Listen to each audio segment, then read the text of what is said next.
Hi! In front of me is TCL 205 and today I would like to show you how you can turn on or off automatic screen rotation on this smartphone.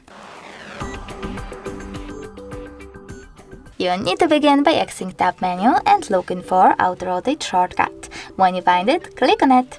As you can see, mine is green. That means that Autorotation is enabled. If you wish to disable it, click on the same shortcut. You can also go into Devices Settings, tap on Display and click on Advanced.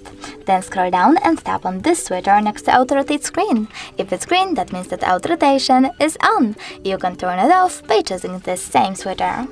Thanks so much for watching. If you enjoyed this video, leave a like, comment and don't forget to subscribe. Bye!